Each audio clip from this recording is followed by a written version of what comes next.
Mr. Diaz, I understand you have already discussed the warp drive failure with Ambassador Spock? I have. It is imperative that the Ambassador's shuttle be flight ready. I need you both to ascertain the root cause of the system failures he encountered. I'm surprised, Commander. I thought you would have wanted to work on Ambassador Spock's shuttle yourself.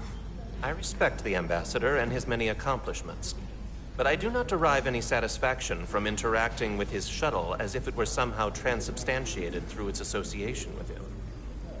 Especially when I have the entirety of this starship to concern myself with.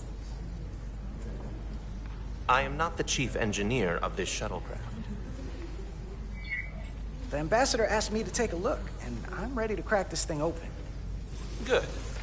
You could learn from Mr. Diaz's focus. I'll take notes. Then I will leave you to it. Make note of any abnormalities in your report. Carry on. It seems like he's warming up to us. Yeah. Even Chovok has to look at that face and know you've earned some real respect.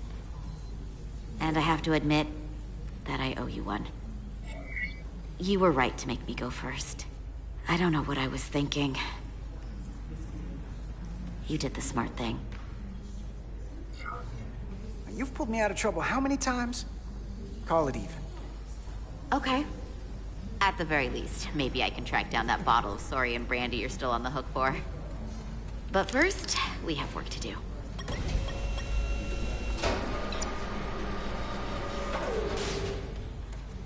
Ready to go?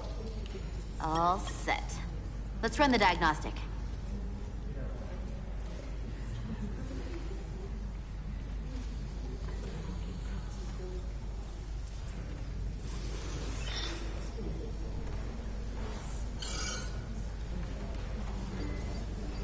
So, I know about your talk with Miranda. You do? She sent me a Priority 1 dispatch right after your conversation. I'm happy for you. Both of you. Thanks. But I'm only going to tell you this once. Don't screw this up. Because I would be very unhappy if you tried this out and then, I don't know, 6 weeks or 6 days later, I have to start splitting holidays between the two of you. All because things went south and you're not on speaking terms. That just isn't gonna work for me. And I know you'll respect that. You really don't believe in me, huh? It's not you. Or her. Just running the numbers, and things don't work out more often than they do. I like my friends, and I like our group. I don't want to lose that. Is that thing done? Yeah, it's wrapping up. Let's see. The relays along the primary EPS are blown. The backup relays are all intact. An EPS overload from the warp drive could cause that. But how did the shuttle end up dead in the water? Huh. Well, maybe the ship's data recorder can tell us something.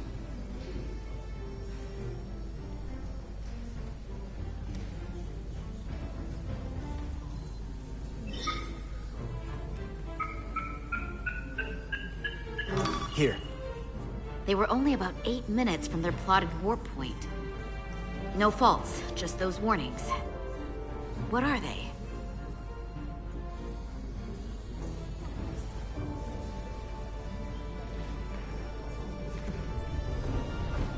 The warp field became inverted suddenly. I've seen this happen when the center warp coil cracks. A cracked warp coil throws a fault code. Still, we should take a look.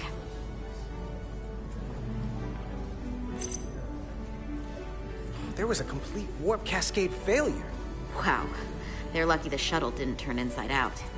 Makes me think the computer panicked on the warp field equation. Subspace variance out of tolerance. What does that mean? It means the main navigation array lost sight of space somehow. Will the array going offline cause that? Yes, but it should have also thrown a fault code. Any one of these failures should have thrown a fault. If it was caused by a system failure. None of this caused the relays to blow. Roll forward to when that happened. Yes, ma'am. So here, they take a moment to get their bearings and they attempt to re-engage the warp drive. There. That's the relays blowing. And look, there's another warp system alert. They're all the same. Subspace variants out of tolerance, or warp inversions. Finally, there's a complete warp cascade failure. Then it's one of two things. Either a warp coil is cracked, or the navigation array is offline. That makes sense. Divide and conquer. You want to check the warp coils or the navigation array? I'll check the other. Let's not overcomplicate this. One of these systems is likely broken. I'll check the nacelles for a cracked coil.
I checked every coil on the port nacelle for imbalances.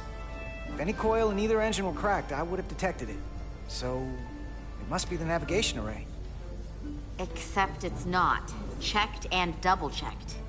Well, the readings don't lie. Here comes the security detail for the way team.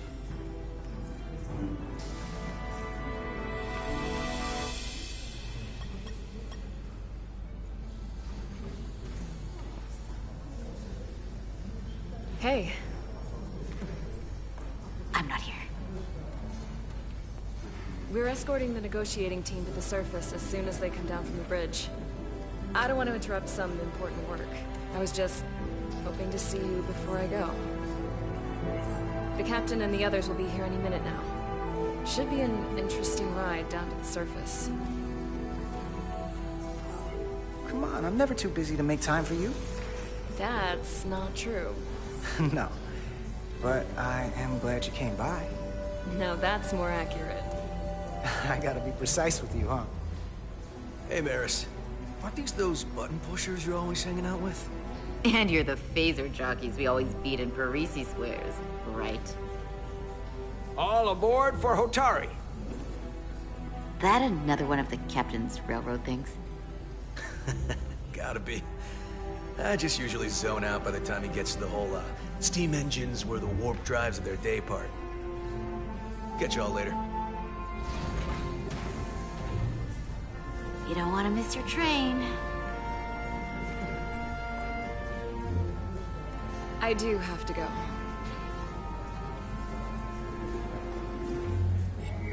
Not gonna lie, I'd rather not leave right now.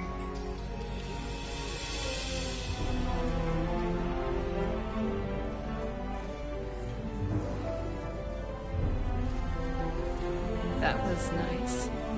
Yeah, it was. Save some of that for when I get back. You got a deal.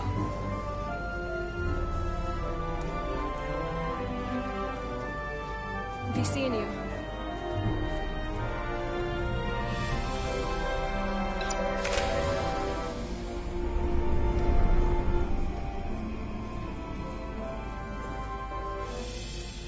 Salar Diaz. If you could float back down to reality, we still have a ways to go. All right, where were we? So, the warp coils in the navigation array are fine, but the nav computer doesn't seem to think so. I'm out of ideas short of field stripping the shuttle from bow to stern. You wanna take this out of the shuttle and throw it on the bench? Oh, real hands-on maintenance. I like it. Okay, the nav computer is patched into the ship. The ship's computer can double-check our work. If the shuttle's nav computer is putting out false data, we'll know it. Let's run through the shuttle's logs again. Running now.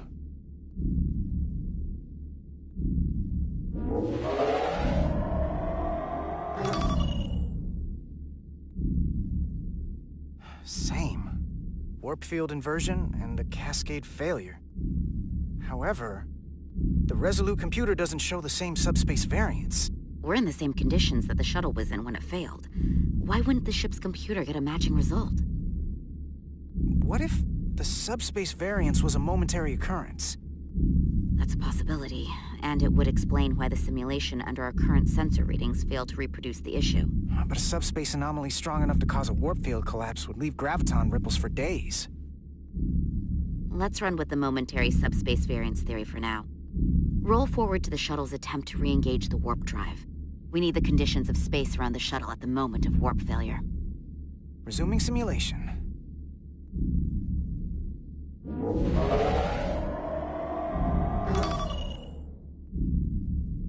Error in warp field calculation. Cochrane formula variables are out of range. That right there. Take the shuttle sensor data from that moment. Computer, why did the warp field calculation fail? Warp field pressure returned non-orthogonal. Results are undefined. That doesn't help. Wait, what if we use a different ship? Put the Resolute into the simulation instead of the shuttle. Yeah, it should warp just fine. Unless...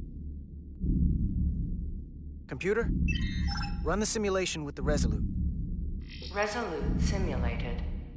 Computer, give me manual control on the warp power. Static field intensity, warp 1.1. 1.2. 1.3. Warp pressure is destabilizing. Error in warp field calculation. The warp drive has experienced a system-wide cascade failure. Warp field collapsed. Subspace variance is out of tolerance. Cochrane formula results are undefined. Bingo. What-o? The same moment when the shuttle failed to warp, so did the ship. Whatever happened to the shuttle just happened to us.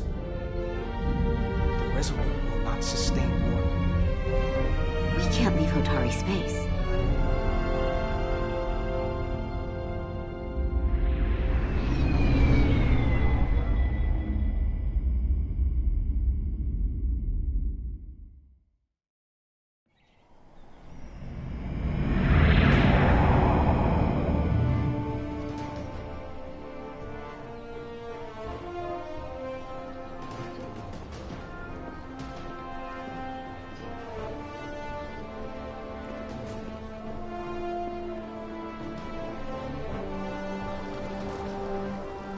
Ambassador Spock, Captain Solano, welcome to Hotari. We are honored you have come. My name is Tylos Altaris, Minister of Diplomatic Affairs. The honor is ours. And this is Commander Jara Rydick, first officer aboard the USS Resolute. You'll find she has a keen mind and unique insight into the dynamics between the Hotari and the Lydians. We are honored to be here as representatives of the Federation. I'm so glad. These must be the representatives of the mighty Federation, the reigning authority in the galaxy. Or so we've been led to believe. Whether that's true or not remains to be seen. But, either way, We're grateful you've made the time to come to our little corner of the universe. And you are? This is Galvin, and this is Citron, the heroes of the revolt in the mines.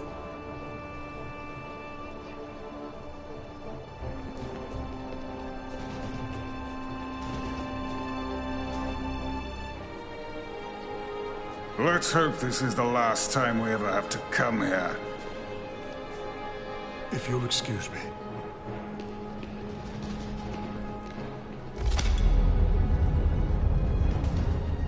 I think we're about to begin. Did you hear the arrogance from that guy? I don't know what we're walking into here. But that guy was something. That may be true.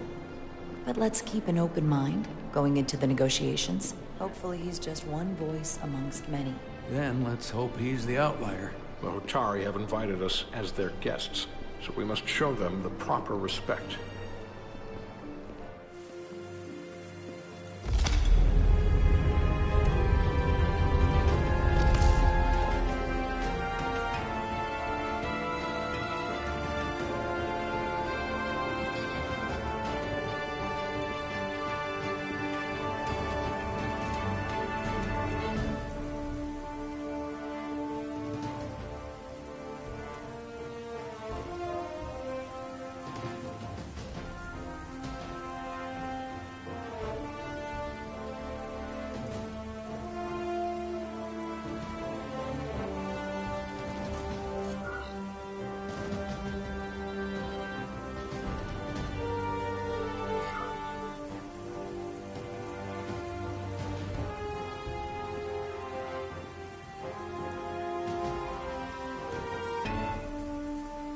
Ambassador Spock, welcome to Holtari Prime. The honor is mine, Your Majesty. That the Federation would send one of their most respected representatives is not only an honor to the Hotari people and their queen, but a recognition of our stature and importance. Let's get on with it, shall we? With all due respect to the Federation and their ambassador, they have no authority here. We are not members of their alliance. We are not subject to their rule, nor yours. We demand the immediate return of all mining operations to Elydian control, as it has been for centuries and will be for centuries more. That has always been our understanding. That understanding has changed. Then you invite war! And if you cannot remain silent, you will be silenced. But his point is well taken. What is the Federation's interest in this matter? Perhaps you would have us trade one oppressor for another? The Federation remains neutral. Our only interest is the peaceful resolution of this conflict. We are here at your request, Your Majesty. For now. I'm trying to keep an open mind here, but it's not easy. I thought they wanted us here.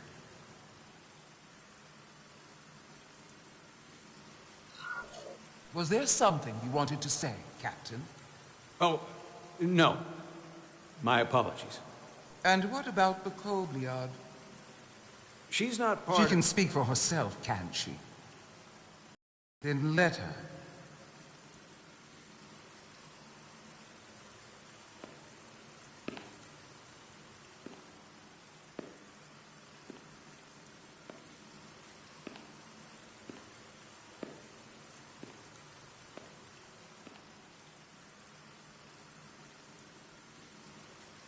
Now then, what is your name? Commander Jara Rydek, Your Majesty. Being a Kobliad, you would know better than anyone. Your people suffered brutal treatment at the hands of the Cardassians. Their injustice towards the Kobliad is as unimaginable as it is unforgivable. Not unlike how we have been treated by the Elydians. As much as they'd have you believe they are the victims here, remember it was the Hotari who attacked us. Hundreds of innocent Elydians were slaughtered without mercy in those mines. The blood is on their hands, not ours! Quiet! If after all the Kobliad suffered, You finally had the chance to right that wrong, to get out from under their control. Would you take it? Or would you negotiate a peace?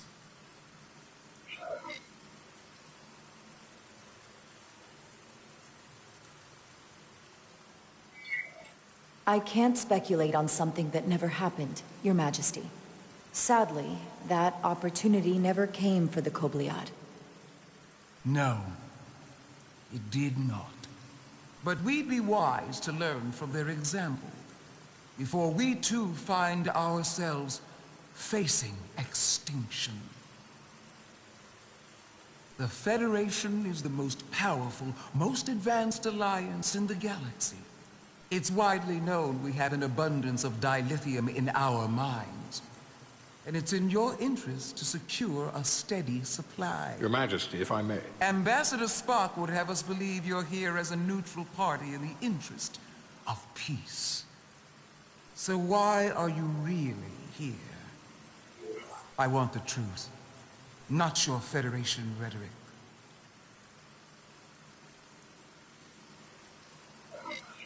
I'm sorry, Your Majesty, but it's really not my place to say what the Federation's interests might be.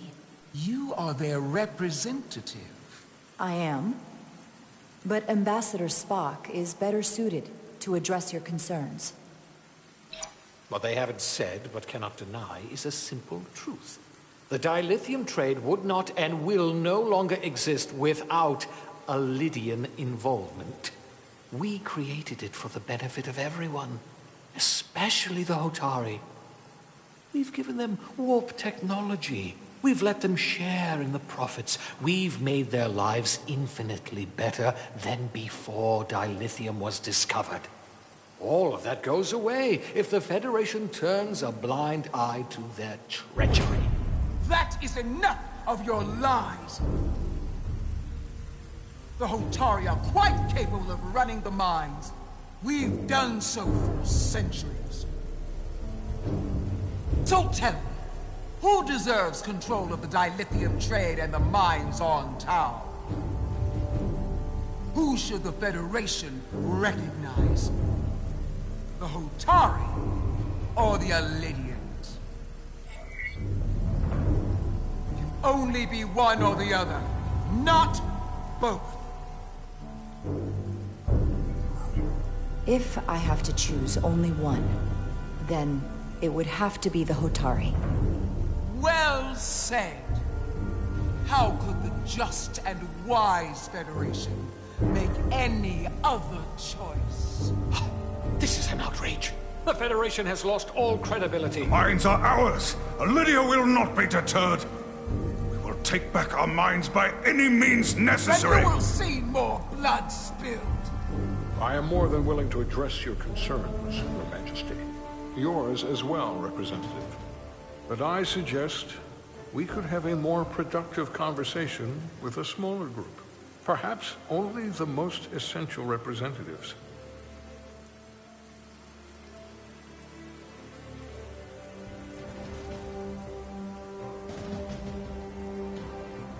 I suppose there is some sense to that.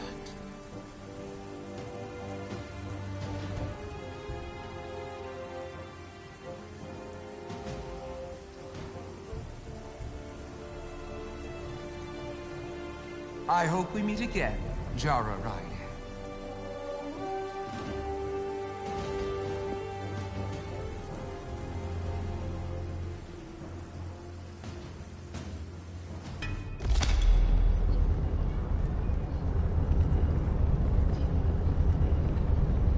Spock and I will cover everything on the diplomatic front.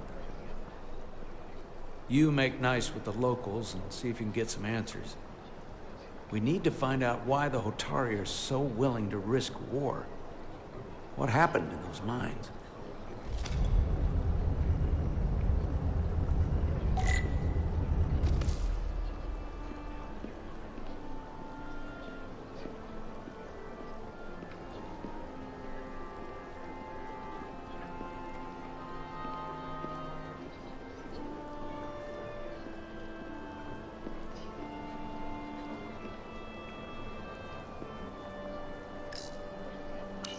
Such rough terrain.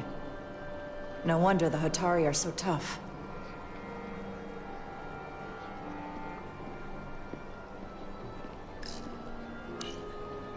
Commander, I'm glad you've chosen to side with the Hotari. I knew the Federation would see through the Illidians' baseless claims and protect the interests of my people. To be clear, I'm not on either side of this conflict. Our only interest is peace. I will keep that in mind. I assume you were there, the day the mines were seized from the Illidians. Not seized. Reclaimed. And restored to their rightful owners. Yes, I was there. We had to be decisive. Before the Illidians could even realize their worst nightmare was upon them. Did you have help from someone else? Hotari stands alone against the Illidian forces. We don't need help from anyone. They respect one thing above all else, and that is force. The greater the force, the more certain the outcome.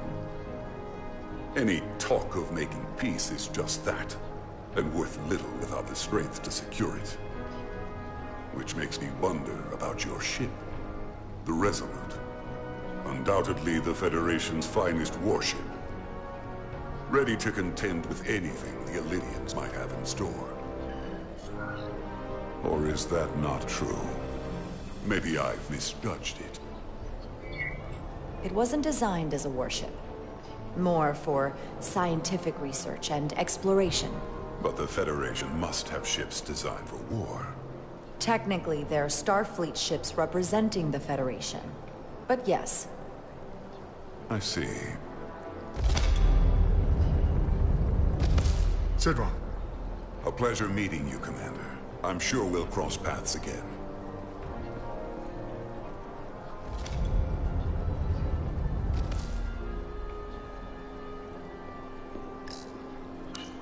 Commander Rydek, I'm encouraged to see the Federation supporting my people. I'm afraid of what might happen without your help.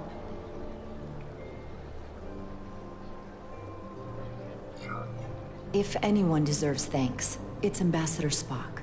No one is more invested in negotiating a peaceful settlement to this conflict than he is. I'm so glad. We need his help before the situation escalates further than it already has. It's been very trying. I saw you speaking with Sidron, our national hero. I'm curious, what did he say? He seems to be of the opinion that negotiating for peace is a waste of time. Because force is the only blunt instrument he understands. He's a miner, not a diplomat. For the first time in our history, the Hotari have the upper hand. We see ourselves as strong instead of downtrodden. New voices have risen up. Old voices shouted down. Galvin and Sidron have become national heroes. Now, they have the Queen's ear.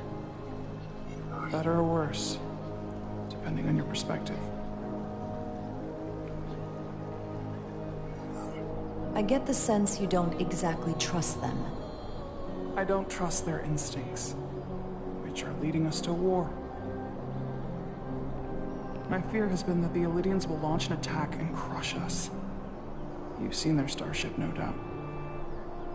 They could have retaken the mines whenever they wanted to, but it never happened. And as strange as this may sound, I'd almost say they're afraid. I just don't know what they're afraid of. It's still the same bluster and bravado you would expect from them. But it has no teeth. Like they're afraid of what might happen. Because of what happened in the mines. Is it Galvin they're afraid of? It's entirely possible. But I don't know for sure. Whatever Galvin is doing in those mines is turning everything upside down. No one knows exactly what's happening.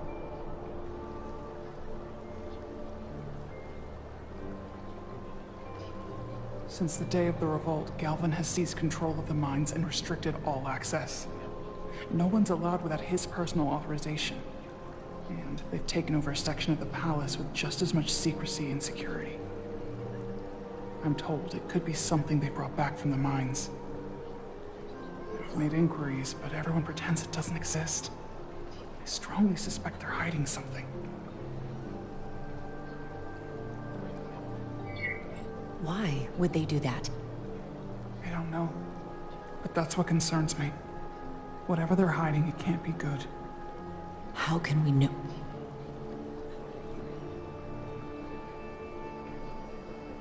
I'd better see what's happening. Do you think you can find out what they're hiding? I need to see proof of something before I can make my case to the Federation. I can try, but even if I found it, I might not know what to make of it. Take this. You can use it to capture whatever you find, and then send it to me.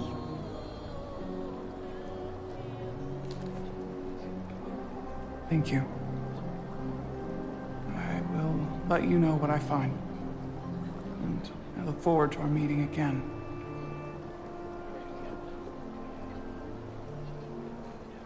Sorry, I couldn't help but notice you were speaking with the Hotari this whole time. I figured in the interest of fairness, I should offer another perspective. Of course. I'm probably not telling you anything you don't already know, but these negotiations rely on the Federation's neutrality, as does any hope you might have for a supply of dilithium in the future. So, why you would choose to side with the Hotari escapes me. Without Lydian involvement, there is no dilithium trade.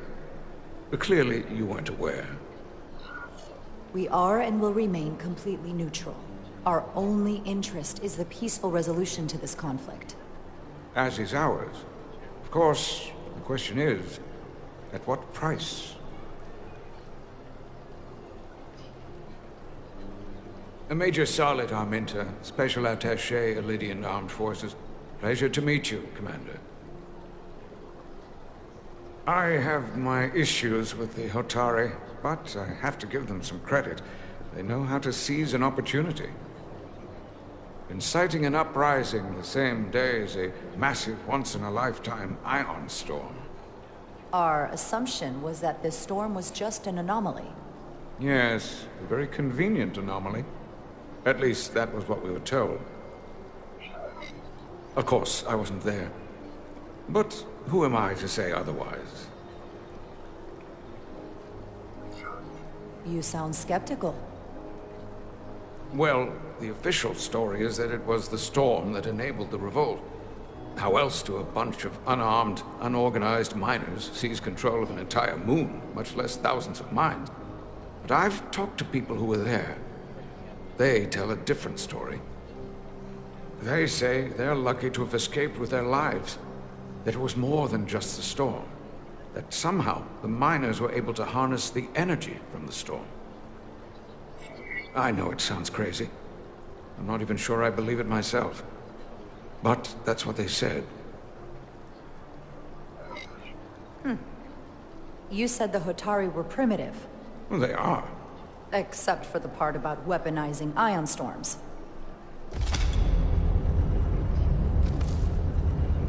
If you'll excuse me, Commander Ryder.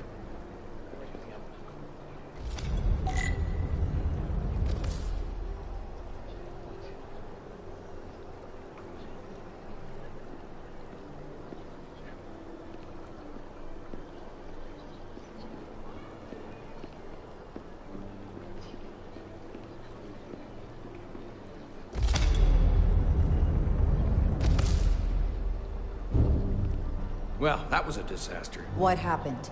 The Hotari refused to concede anything, so the Lydians stormed out. The Hotari did not invite us here as peacekeepers. I hope your efforts were more fruitful than ours.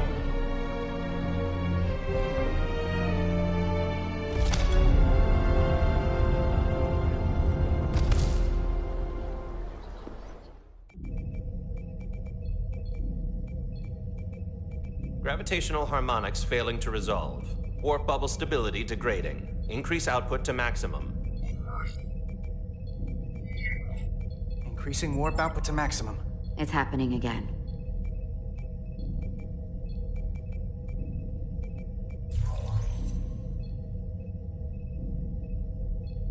It is evident that presently, the Resolute cannot achieve warp propulsion. Since our diagnostics rule out any problems with our warp systems or anything about the ship, the problem appears to be the fabric of space itself. Space itself? You're saying something about this region of space prevents warp travel? Prevents it, or can't sustain it.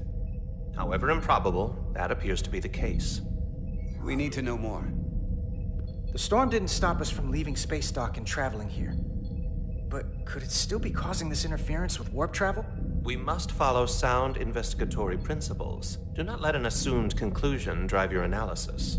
Sometimes we need a little inspired thinking, Mr. Chovak. Captain Solano is on his way back from the negotiations, and I want to have some answers for him when he gets here. Indeed. Given the facts at hand, we may be able to deploy subspace probes around the ship to construct a clearer picture of the phenomenon. Around the ship. I'll prep a shuttle.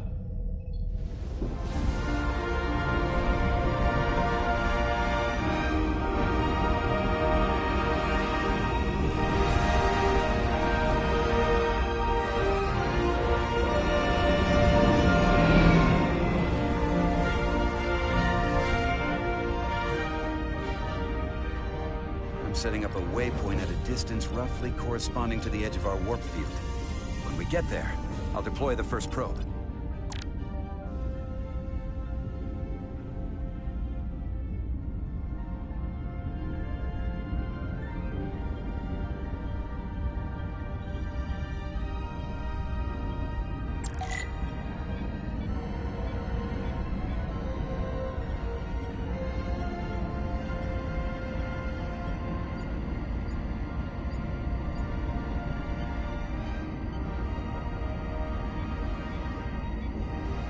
Commander Westbrook, the Resolute systems are calibrated to receive the probe's readings.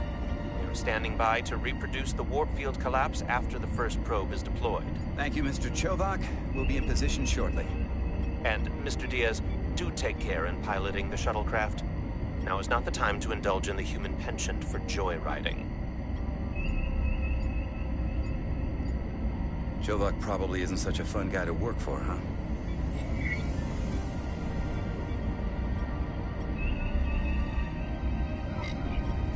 Nah, Lieutenant Commander Chovak's not so bad. You know, once you get used to him. And, I've learned a lot working under him. I have a feeling I'm going to have to work harder to be a political animal like you, with this new first officer coming aboard.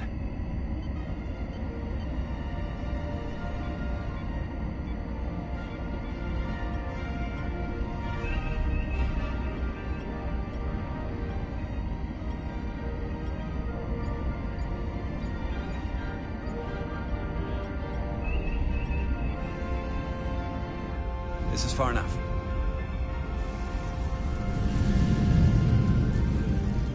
Transporting the first probe into position.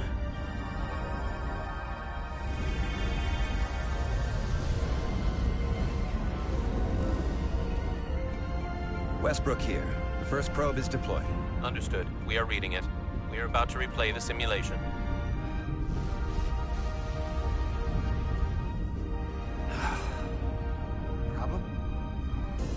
Can't get a handle on her. Commander Rydek. She rejected my plan to use a deflector pulse against the storm surge.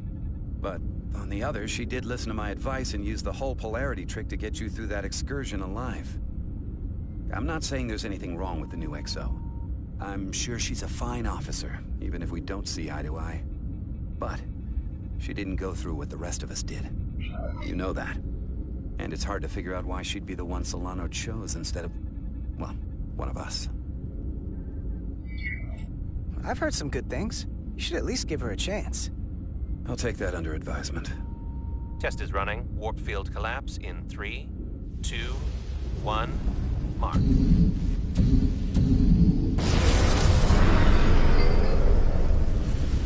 Whoa. All right, that is definitely a problem with the fabric of space. We need to get another probe out there.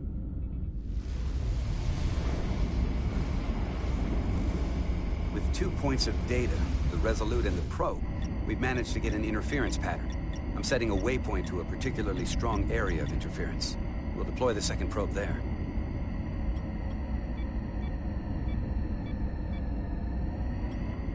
Listen, I'm gonna give you a piece of advice I wish someone had given me.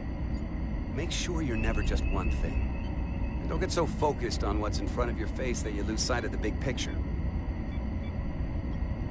Before Rydek showed up, the captain pulled me into his ready room and told me he didn't think I had the people skills to be first officer. What a load of crap. I mean, if he'd said that about Chovak, sure. Is that why you're being so friendly to me? Politics?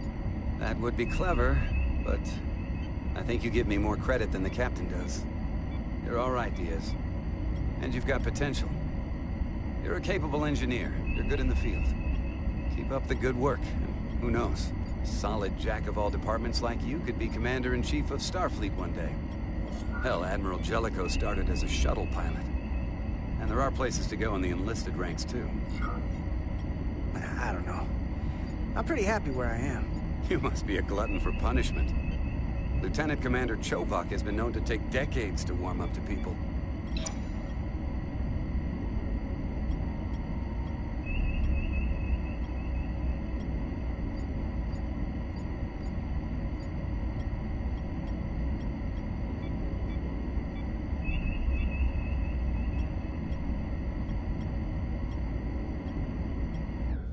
Here. This is close enough. Stop the engines. Deploying the probe.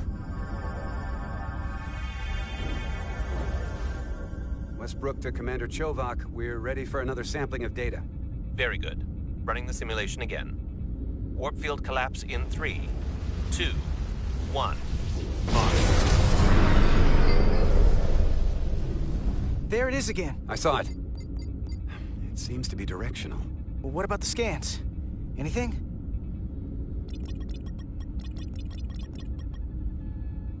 Here's the readings in relation to our local space. We've got the Resolute, Otari Prime, and the probes. All this interference is overloading the sensor buffers. We're gonna have to triangulate the sensors manually.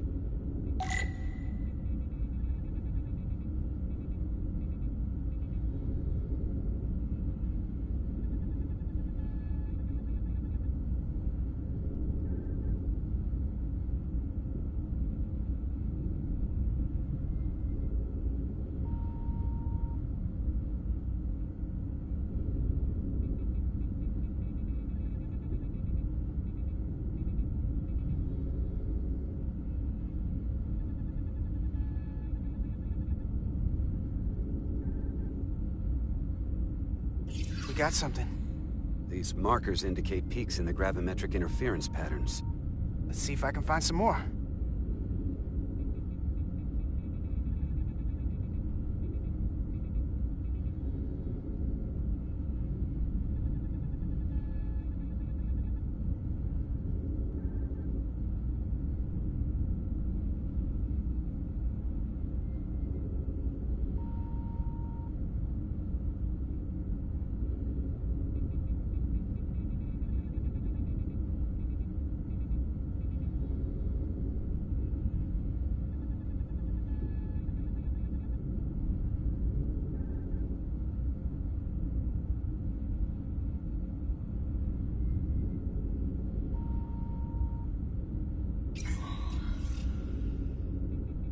Hold up.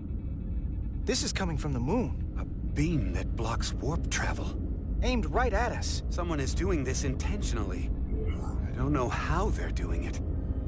This is like nothing I've ever seen. Why would they be doing this? We came here to help these people. And now we're getting hit by some warp-killing weapon? Now, look here. It's current readings of the ion storm. These concentrations, they line up with the interference pattern. The storm and this beam, they're coming from the same place. Carter, whatever petty local conflict brought us here, it's just a small part of something much bigger.